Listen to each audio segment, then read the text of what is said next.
So I'm joined by the creative powerhouse, DeMarcus Suggs. DeMarcus is a dancer and he's the newly appointed directive of creative and cultural economy. I learned about you through the artist listening sessions, and I love that you're a dancer.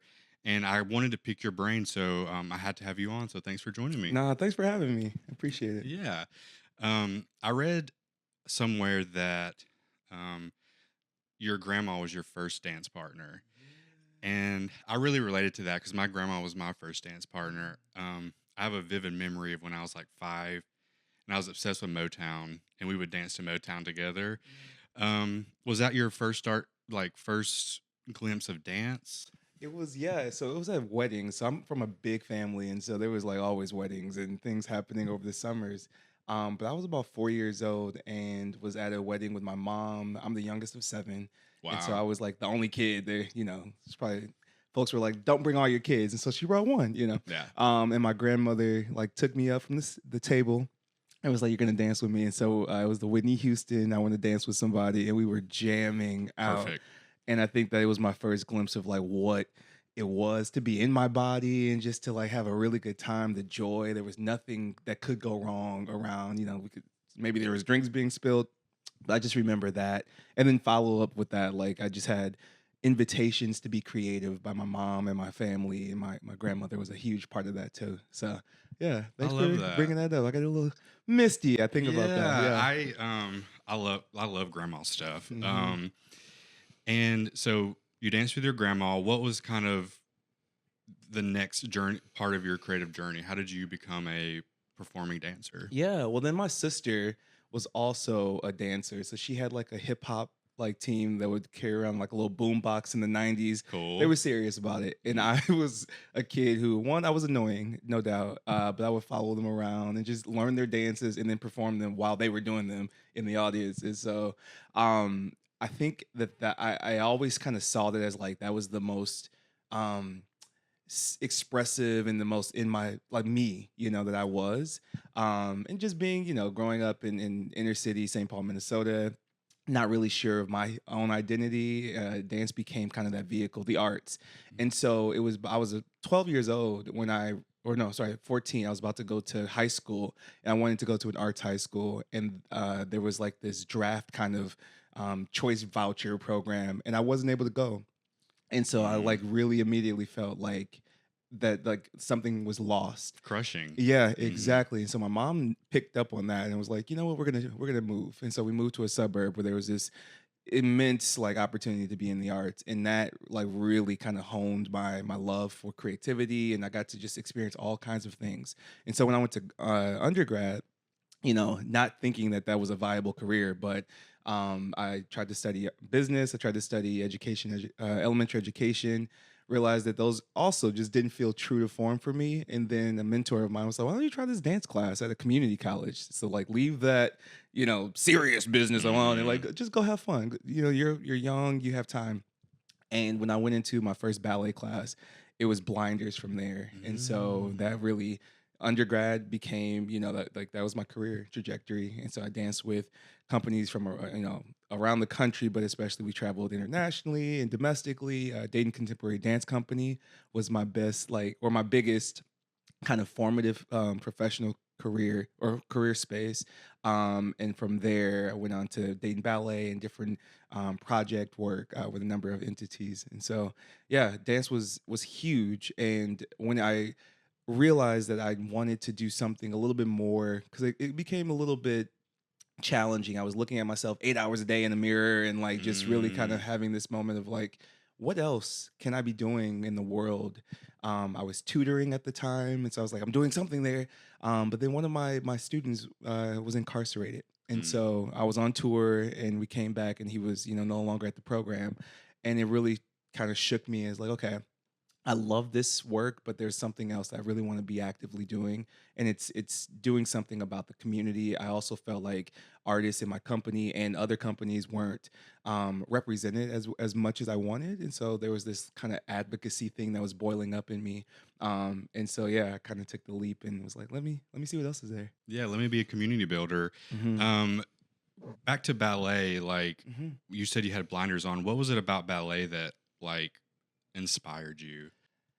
I think it was that, I'd been an athlete in high school too. And so there was this sense of rigor that I was used to, but it was not connected to like a bigger idea, ideation or imagination. I think that for me, ballet was this perfect blend of meditative practice. You start every class with a bar, it's very calm and soothing, and then you're focusing on your body and the inner workings, the turnout, the pointing the foot, all of these things. You have these, things that you're thinking about, while also thinking like, how do I tell a story in this movement? And the story for me was like, like I'm a prince and I'm in this cat, like so how do I say Very that I'm all of grand. these things? Mhm.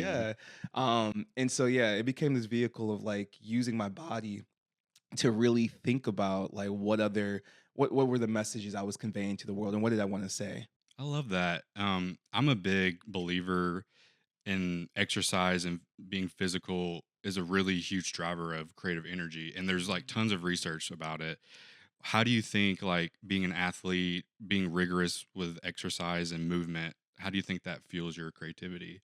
Yeah, I think that I mean blood flow first and foremost, like something about having blood flow and oxygen, and so it's breath. It's like the just you know I don't know. I'm not a can what is the word? Kinesiologist. Thank Yeah, you. I The don't know class how. that I had the hardest time with. in Don't even class. get me started on like body science. I don't. you know, Mm-mm. I'm not a doctor in that regard. Yeah. But I think there is something with breath and movement and activation, and so also to me, connecting the brain to that, and being really intentional around like ideating, and giving yourself permission to kind of flow in that. I think that there's something there. When I was a dancer, it became apparent that so much of my life had been like thinking about my body as the vehicle for my brain as opposed to just get me around to this class, get me to this class, and it's like no, like we get to be in our bodies and you get to really have an in moment experience if you choose to, and so I think it was an eye opening for me that it took me going to, you know 4 years of college and having a career to really be anchored in that work. And I think that to demystify that, I think it's accessible to all of us, really. Yeah, it is. Like even just like a 10-minute walk can like really get ideas flowing. It doesn't have to be like kill yourself at the gym type stuff. Right. Like it can be really easy. Um did you ever choreograph? Yeah, Okay. absolutely. So is there like a project or a piece that really sticks out to you that you feel like is your best work? Oh, that's a really great question. I would say that one of my favorite pieces was working with four young Black women at Cleveland School of the Arts. I was commissioned to do a work for them, and it was called "Of Clearing and of Calling." It's a great And name. oh yeah, it was. I don't know how I got to it, but it was yeah. But the work was I used music from Celia Cruz. I used John Baptiste and Nina Simone. It was this piece called Eretz, Eretz something. I can't remember, Zavak Kala or something. But it's like a Jewish, uh, like uh, like a folk dance, that like was really one of those songs that like she wasn't well known for, but it just had this like just very like mantra esque moment for me, and it was saying the translation was something about like we're going to the land of flowing with milk and honey. And for these young women, I just wanted to take them through this experience of like, being strong, but also being really soft and like this freedom, So all of my work has always had this redemptive kind of quality about it that you go through a struggle and it's not necessarily like a happy ever after, but it's like we're going towards something better, and so I think that I apply that kind of to my life, and so that was yeah a really meaningful It moment for me. sounds like the creative process, like the creative journey, like struggling to like come up with ideas, like lack of resources, but knowing that you're working towards something. Yeah, Yeah. yeah, I love that. Yeah. Yeah, so I'm kind of a project process nerd. I love like talking to artists about like how they start with an idea, the middle and the end. Yeah. So with this piece, how did you make decisions? How did you organize everything? Yeah, so I knew that I wanted to utilize chairs. So we had like um a set. I also started with, I had four young black women. I was thinking a lot about the Birmingham bombing, in impetus, but I also never like to, I think one of my roles as an artist has been, and as an organizer, as a practitioner of administration, is that I want to be honest, but I also want to be, um, to honor the folks that I get to think about or like convey messages around. And so the honoring for me was to humanize and not to lean into tragedy. It was like, so what is it to be a young woman in this space, and to have challenges, and be on this sense of this connected journey from the civil rights movement, but then also to be like for at the time these young women was like 14, 15-year-old girl who just like wants to dance and have a good time, and not a good time like frivolously, but just like live a full and complete joyful life, Yeah, and express so themselves. yeah, Yeah, for sure. I love that. So to your community organizing, how did you get that started? How did you connect with artists? What was your drive behind that? Yeah, I think that I immediately went into institutional work, and so I worked for a presenter called Dayton Live. Well, at the time, it was called Victoria Theater Association. So when I left dance, I was working in youth development for a nonprofit for young men, and loved that work and recognized that like I have no boundaries because I'm like just love and availability, and yes, we can do it. And You so gotta I have like learned quick. you gotta have structure sometimes, Yeah. unfortunately. Yeah. And I learned that, that this organization was not going to provide that structure for me because I wasn't going to let it because I was, I really was all in. But then when I moved on to Dayton Live, I got to really connect with. I was a community and education outreach coordinator, and so my job was to really work with communities to bring them to the theater to make sure that kids. We had like 26,000 kids that we brought to the theater. Much like what I see, our presenters here, like the Orpheum. Orpheum. I used to Uh, work there. okay, so Yeah. yeah, that's work, The right? the education program at the Orpheum, which is ran by Jennifer McGrath, Yeah, she is a powerhouse. Like she has yeah. completely transformed the education program there. Yeah, yeah. And I told her, I jokingly, I know Jen really well, Mm. and I say like, I didn't do half the things that you do, but you get, we were I don't doing, know how she does it. we were doing some impactful work, Mm. and so like that, like recognizing like communities really want the invitation, they want to feel welcome, they want a sense of belonging, but they also want high quality arts experiences Yes. that are transformative, Hmm. So that I think just being in that zeitgeist, I had a really great director, Gary Minyard in Dayton that was just really intent on like making the most impact. And so I think that has kind of translated into my intentionality around, okay, yes, I can make the invitation, but it has to be from a genuine spirit of welcome, and folks should belong. I don't want to invite you into harm, so I want to invite Mm. people into experiences and into community and into work and in um processes and offerings that when you get in there, like you're like, okay, I should be here, and I can relax, I can let down my hair, Belonging. yeah, belong, Let down my hair let too. down all our Yeah. coils. Um, so as a community organizer and working in institutions, how did you keep your creative practice alive as a Yeah. personal artist? So, part of it was in my kitchen, to be honest. Like I hear music, I see movement.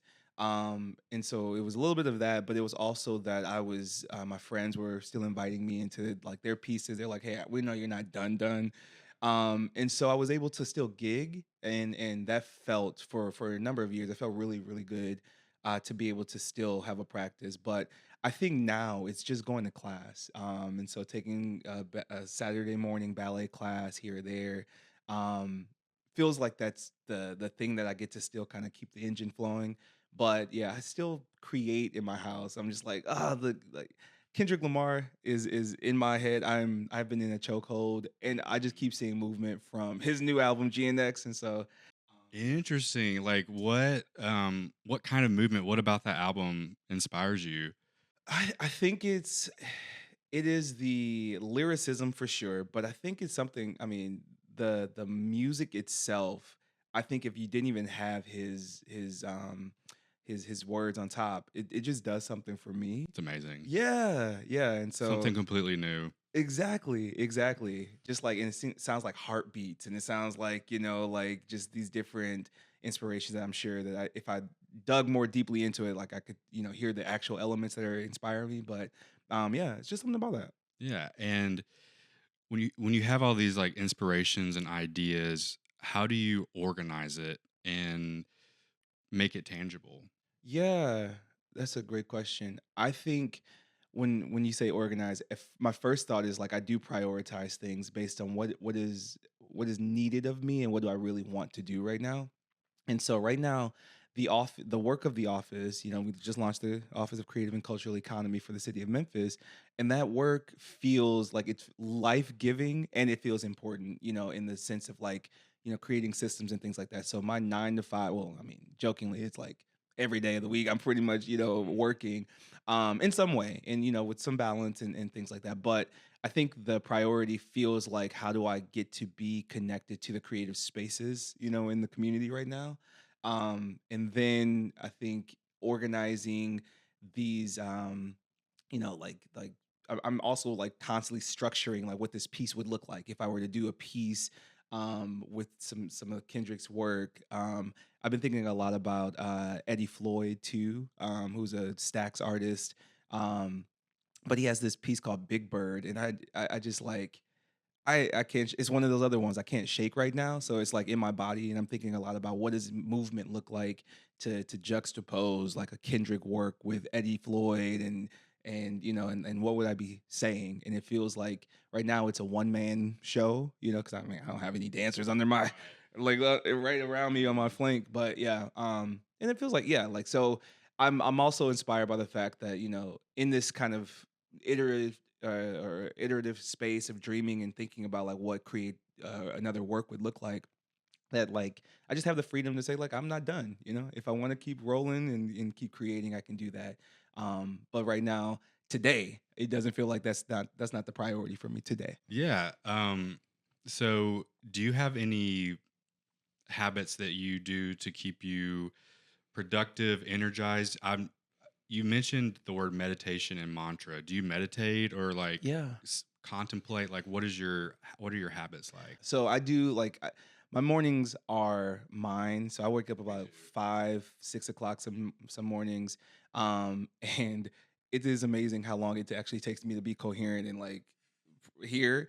But coffee does help me. But yeah, so I have a practice of journaling, of like setting an intention for the day, and it is usually I have a mantra.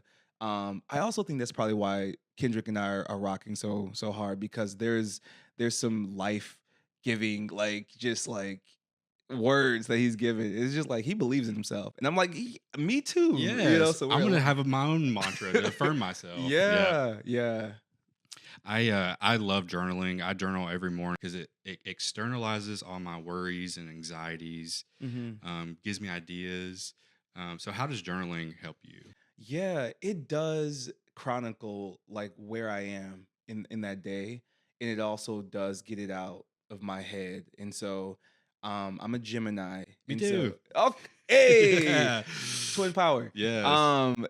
So for me, what that is for me is that like I am naturally extroverted. Not every Gemini is an extrovert, but I'm naturally extroverted, but there's also a very a sacred inner voice for me that I feel that I have not always honored, and so that's when I'm in like not aligned, and so Frustrated. yeah, That's what I feel like when I don't yeah, honor that voice. for sure, Hmm. for sure, and so journaling helps me to honor the voice that in the subconscious, but it's also like a prayer, like Paul Lawrence Dunbar in Sympathy poem, which is one of my favorite poems. He says, like, which is the poem that coined "I Know Why the Cage Bird Sings," and he says that like I know why the cage bird sings. It's not for, I forget the line right there, but like it's a plea and a prayer that he sends from his heart's deep core, and so to me writing it out is like it's like a prayer, and so it kind of mirrors my actual prayers, and not to push my faith, but like I have a spiritual practice as well, so I think that like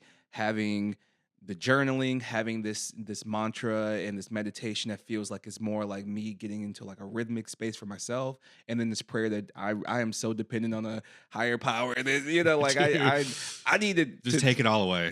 take it all away, Yeah. help me get through it, Mhm. so yeah. I love that. And you mentioned poetry. I love reading poetry. I read 2 poems a day from just like different sources. Mm. What does poetry do for you? How does it inspire you? Yeah, that is amazing. That you 2 poems of that. Your life is amazing, first and foremost. Yeah. Yeah, the I think that poems are. I didn't think of myself as a literary person, growing up. I thought that like I was kinesthetic for sure.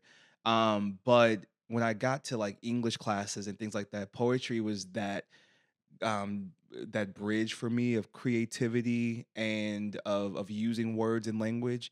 And so I think that was actually like the way that I became someone that was more interested in communication. And it was like, oh, like I could say it in a poem. My mom is a writer too. So, and she wrote poems, but it just she didn't take it. I mean, she thought that they were meaningful, but like not serious. She's like, like that was just something she did. And I got to watch her to write poems, and she wrote this poem called "Ode to My Sisters." That at the last line of it was like, "Cast wide your net, my sisters, for even the butterfly has to land." And Chills. yo, and I thought bars like let's put Yeah, it in banger. come Yeah, on. you could do like a whole like choreography around that I line. love that. Yeah, Yeah. I love that. Thank you, because I Mhm. wasn't thinking about that. But like it's just like one of those revered lines for me. And so I think that like just watching and observing the simplicity of her being able to make that, those lines happen, and to do it in a way that didn't in one way I felt like I was introduced to language and to the creative writing, as though like you had to have the gift, and I didn't feel like I had the gift, but my mom did, and so but she was, such a simple, elegant woman that like I was like, oh well, I guess anybody can really do it, Mhm. but so that demystified it for me. Yeah. So talking about moms, big fan of my mom. She's my biggest cheerleader. Has always supported my creativity. What are other ways that your mom has instilled your creative journey? Yeah, I mean, besides letting this like queer kid just kind of be, and then Hmm. also like when I became of age, she was like, I was worried about you. I just didn't Yeah. know what to do with you, and just Mm. like I just knew I had to love you, And so I think loving me, and I think that folks underestimate the value of care and of empowering freedom, But mom was also a coach. Like she is a if I can't figure it out, we're gonna get to the solution kind of person. And so she always, was my biggest champion around like math. She's like, well, we have to find the formula. Like there's gotta be a trick formula, that like everyone knows that like will make this easier. And I mean she was right in many of those regards. But then also, just giving me like one-liners of like life. She before I knew Malcolm X had said it, she was like, if you don't stand for anything, you fall for everything, So I carried that with me. And so when I was in like, middle school, high school, like while folks were really, I think, experiencing challenges with their identity and who they were becoming, but I was also very sure in some ways because mom's encouragement and coaching. Yeah. When I came out to my mom, I was like 14, and I was telling her like kids were picking on me for being gay at school, and she was like, "Well, are you?" And I was like, "Well, I'm bisexual," just to like soften the blow a little bit. Yeah. And she was like, "Well, I've always known I love you no matter what." And Yeah. it's like a lot of people don't have that, and it can really stunt people's growth. Absolutely. And you were talking about your mom, like having solutions, Hmm. and it makes me think of like as the director of creative and cultural economy, what are some issues that you see in the artistic community, and how are you finding solutions? Yeah. So, I mean, I love this question because it doesn't feel like it's like, what are your 5 initiatives that you're working? Yeah, no. Like there's a freedom to it, but and I respect the need, the request for a plan and some actionable items because this office is overdue, you know? It's you're making history. Yeah. It's crazy. Yeah. But I think that some of the solutions that we're looking at are really in the things that Mayor Young has already outlined in terms of his priorities. I think the arts, for me, this is slightly an aside, but the arts for me gave me a voice, and that's an acronym for vision. It gave me a sense of order. It gave me imagination. It gave me courage, and it gave me excellence. And I think that that voice is the transferables, or are the transferables that I think apply to every issue and every every area. And some of the priorities that we're looking at in our city are like, how do we engage youth? Like not only engagement but development. Like, what do you do when you have someone's attention and move them towards what? We have an amazing youth services division that led by Brian Harris, who they are doing so much to make sure youth are empowered, and they are going to they're enlisting after high school, or they're finding entrepreneurship, or they're enrolling into post-secondary education. So there's this plan of like, how do we move them through? I think that an education is incomplete without creativity. And so how do we Period. also period, right? How do we also foster a sense of self and a sense of voice with folks? And so I think that we have an opportunity to empower many people who are already doing important creative youth development. We have this organization called Young Artists Guild. We have Memphis Music Initiative. We have just there's so many Ballet Memphis's youth develop like their student program, phenomenal ballet. I'm of course a dancer, so like things that like have dance like pique my ear first, Mhm. and I'm like, okay, what else is going on? Yeah. New ballet ensemble. Look, so there's just like a lot of great work going on in that way, and I want to be able to not only invest toward it but also amplify it, because I think what you don't know, you don't know. And so there's youth development. I think there's also an area around like crime and making our neighborhoods more beautiful and safer at the same time, that the arts inherently offer solutions towards, because it's like, well, if you're part of a process that is thinking about your particular space as worth investment and beautiful, and there's something about the magic of who you are and the folks that are in proximity to you.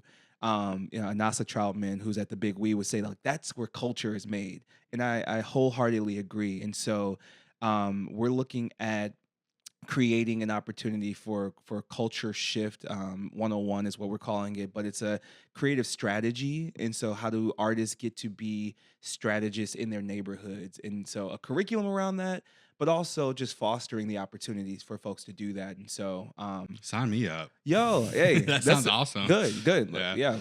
Um, so as artists, we like inherently see beautiful things, How do you talk to people, encourage people to who don't really think about beauty? How do you inspire them to see something as beautiful? That's a really good one.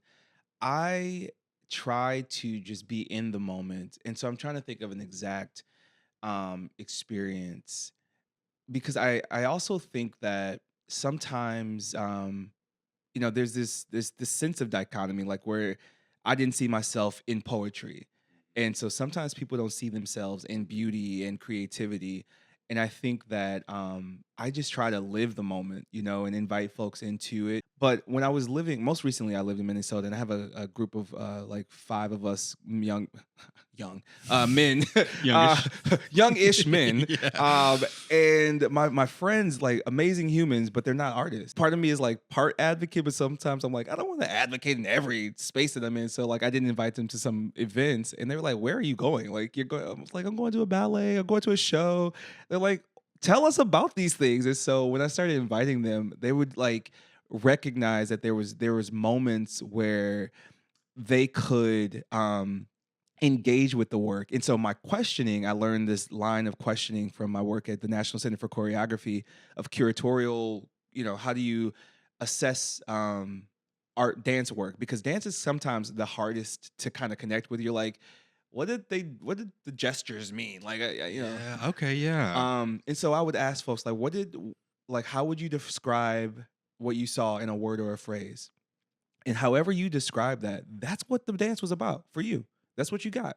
And it's just like watching a film, and engaging with the film and being like, yeah, like, well, the film was about this and this and this. Sometimes that's right, but sometimes I mean, and not that it's right or wrong, but sometimes uh the filmmaker is trying to get you to see and to experience something different than what you actually saw and experienced. And so I think that there is no wrong answer, and demystifying right or wrong in that binary, like, I think that's an important invitation for me to just like to allow folks to experience beauty and to see what you see and to really value that and honor it as like expertise. Yeah, I love that. And agree with you 100%. I feel like a lot of the art world has become inaccessible because of all the art criticism and uh, the price tag of how much art costs. Yeah. How do you think you can make creativity accessible? Yeah, I think so. There's a value because you're kind of touching on market, and I think that artists' work has value, Absolutely. and I mean we could talk about like just the structures of what some of the systems and structures behind that are not always on the up and up, in my opinion, and doesn't put the artist first. I do think that having art that is accessible in price range, and and introducing people, and I haven't quite figured out the code to crack that, of how do we introduce folks besides offering more opportunities to purchase maybe visual art or to engage in performance art, to experience literary art. So I think that like my the low hanging fruit for me is like creating experiences where we drive market, where you can purchase, you can experience the work. And so how do we do that with a sense of making it accessible to the widest possible audience, of which for me is Memphis. The every person in Memphis should be able to access a creative experience, whether it's a class or whether it's a performance, or you either get to be the practitioner or you get to be the audience. It should be within 10 minutes of your house, and so we have the duty of making that a possibility for folks. I love that. I cannot wait to see what comes of that. And so you've been doing artist listening sessions, which are Yes. really cool. How many have you done so far? We've done two, Okay. with the plan for five. Cool. So what have those been like? What is the structure behind that? What are you hearing?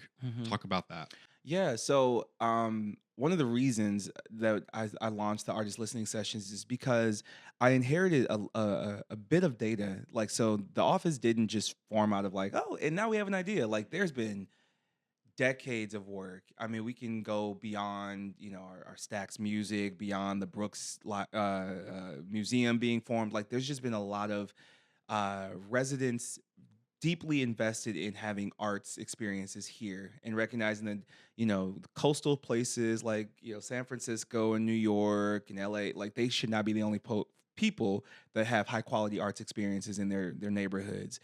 And so this office was formed out of that. But what I found that in the research that had inherited was that there was a lot of talk about the artists and the importance of artists in our community, but I didn't hear directly whose voice. It just felt like a very umbrella voice of who the artist was. And so I wanted to know, who are these people that I get to like support and work with. Artists are the most fascinating. I love artists more than being an artist. Yeah, Yes. yeah. Yeah. This is so cool. Yeah. Like you learn from like someone's process, and it is amazing. But I also wanted to hear like what makes, so there's research that was done in 2006 by the former chair, Dr. Maria Rosario Jackson, and her team at Urban Institute, and they had looked at art sectors and were exploring like how do you the research was called investing in creativity, and so they were exploring like what makes a sector hospitable for an artist to live and thrive. And what they found was that there were six dimensions out, if you will, that you know point to the success of that. Validation is one of those. I know, like, oh, no, not that. Yeah, no, not that response. I do that because like one of my first reasons I like thought I was doing art was because like I needed external validation so bad because I couldn't Yeah. validate myself, Yeah. But continue. No, I Sorry, hear. I just Oh had my to. gosh. Thank you for sharing that. Yeah, Validation. There's market and demand that, points to whether or not, you can have a viable career. If there's a market for your work, which is just like appetite, and appetite that translates into commerce. There is professional development and training. Can you continue to grow, in a given market? Material support. Are there grants? Are there any like investment, loans for an artist? Are there networks for you to connect with other folks that are doing what you're doing, or maybe something different? And so you're talking about like just loving to be around artists. I love it, and so often we don't think about artists as peer-to-peer network, like as being as valuable as it is. Sometimes we don't think about it. I can't say everyone. And then last but not least is information. Is there a system of information sharing, and can folks access your information about you, and can you access information about other things happening in the arts and entertainment space? And so I wanted to understand, one, Memphis's hospitability for folks who are artists and creative entrepreneurs, because I think what this office also gets to focus on is that, one, the fact that 3.6 or artists are 3.6 more likely to self-identify as an entrepreneur than any other sector. And so there's already inherently this like economic like interest for me. I'm like, wow, okay, so if we're creatives and we're also business owners, essentially, like what is the space doing for us to make it viable for us to sustain our careers here, um be a full time artist, to be which is the full-time. dream. Yeah, yeah. Which is the dream for most, I would Hmm. say. Some of us appreciate, the what do they call it? Diverse income streams. Is Yeah, like let me get. different sources of revenue Yeah. streams. Yeah. Oh Yeah, yeah, yeah. Which I respect. Like either one, but I think that the opportunity, and this was coined by Dr. Antonio Kyler. He says that like, creative justice is the ability for one to live a creative and expressive life on their own terms. And so, does an artist want a full-time gig as an artist? Absolutely. If that's the dream, like you should be able to make that happen, whether it's in one market or multiple. And so I think we're really, the listening sessions have formed out of that, wanting to understand that.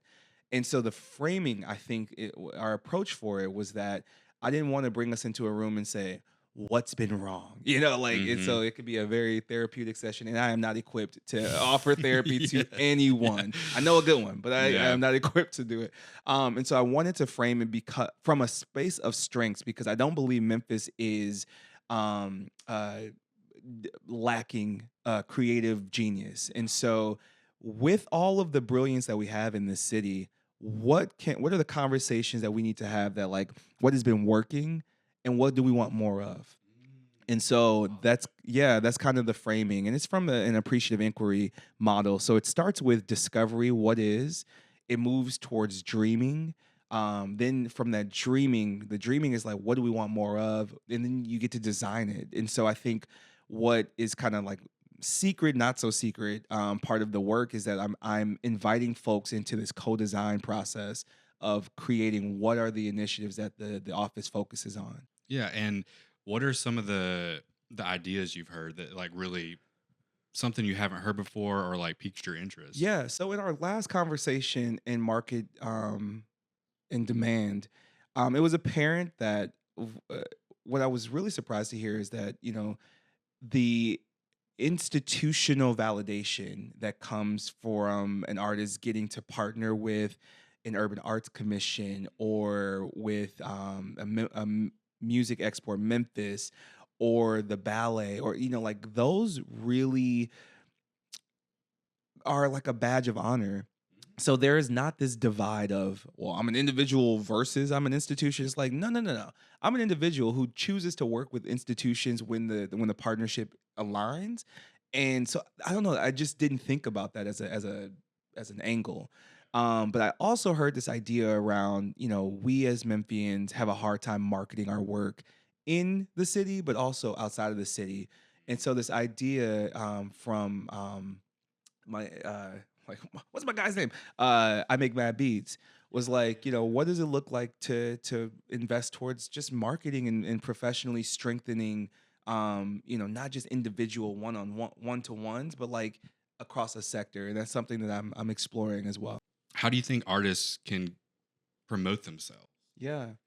I think that there is to me, there's a way for every artist to customize a marketing strategy for them, and it goes back to on your own terms, like this creative life on your own terms.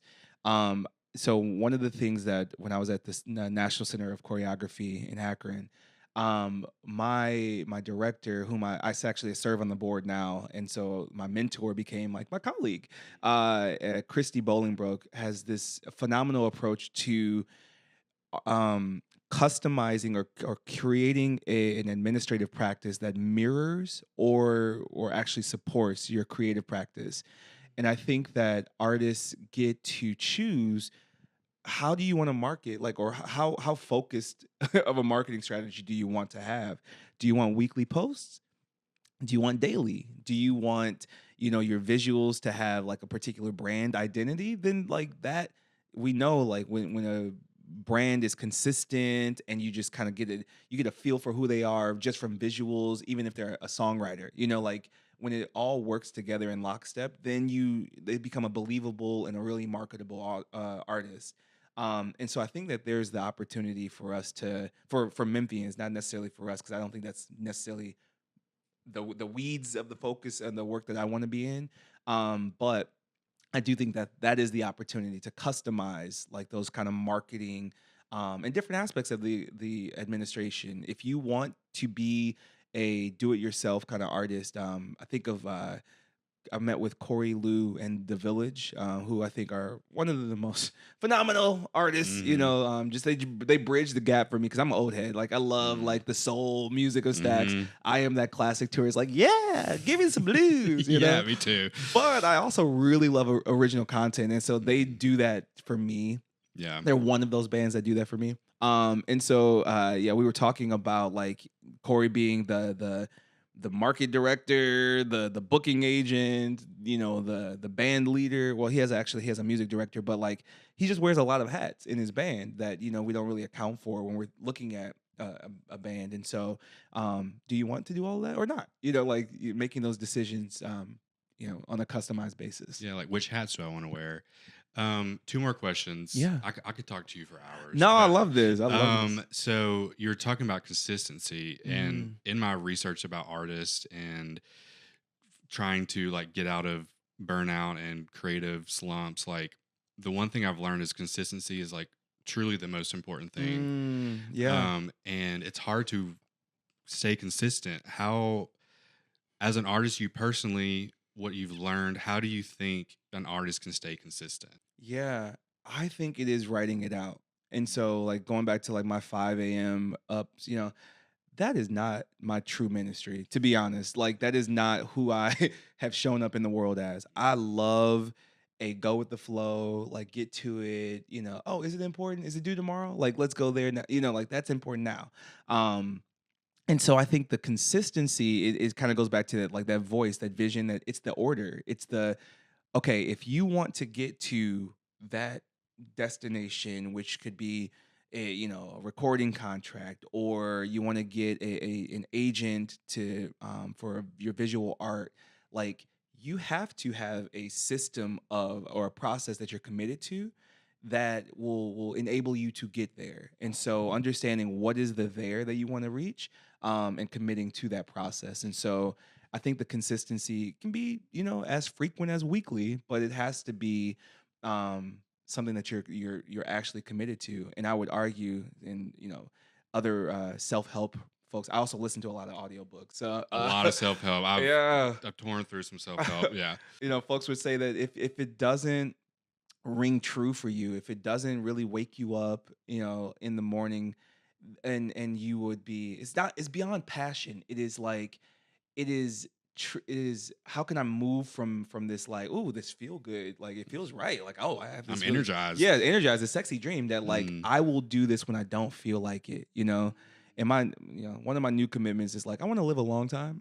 Not Yeah, that like it wasn't, longevity. it Yes. wasn't like I didn't want to live a long time before, but like I'm really focused on that. So like, do I want to go to the gym? I don't want to. I really don't want to, but I am going to because I am the person who goes to the gym, and that is the identity that I have adopted because I want to live a long time. I want my physical health to match my mental vigor. Yes, that sounds like Atomic Habits. Did you ever read that? That's exactly the it. identity of like I never identified as a morning person, but now I do. Yeah. Because I truly love the quiet of the morning. And I also identified as someone who didn't go to the gym. Yeah. And now I'm like, I go to the gym every other day because it makes me feel so good. Yeah. It has truly like reduced depression so much. And like, Yeah. I would preach exercise. Okay. So last question. My favorite question to ask artists: if you had all the time, all the resources, all the energy, what would be your dream project? I think my dream project would be, in a way, I feel like I kind of do this on a low scale, or actually maybe not so much, but my dream project would be choreographing an entire region or like a city and like thinking about movement across a space. And so I like even in my work on stages, like I think about the traffic, that happens, the flow of like directional exchange. What does it mean to stay in space? And so to choreograph is really to map movement.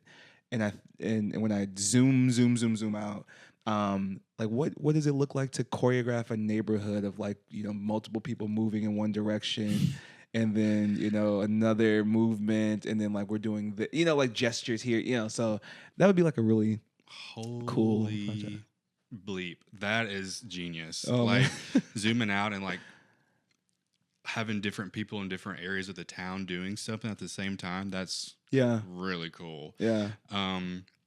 So I want to thank you for coming on the show. I think you're really inspirational and you're making history and you're so intelligent and smart, and I really can't wait to see what you do. So thanks. Thank you so much, Zach. I appreciate you having me. This has been a joy. Awesome. Thanks for being creative. Yes, we got it.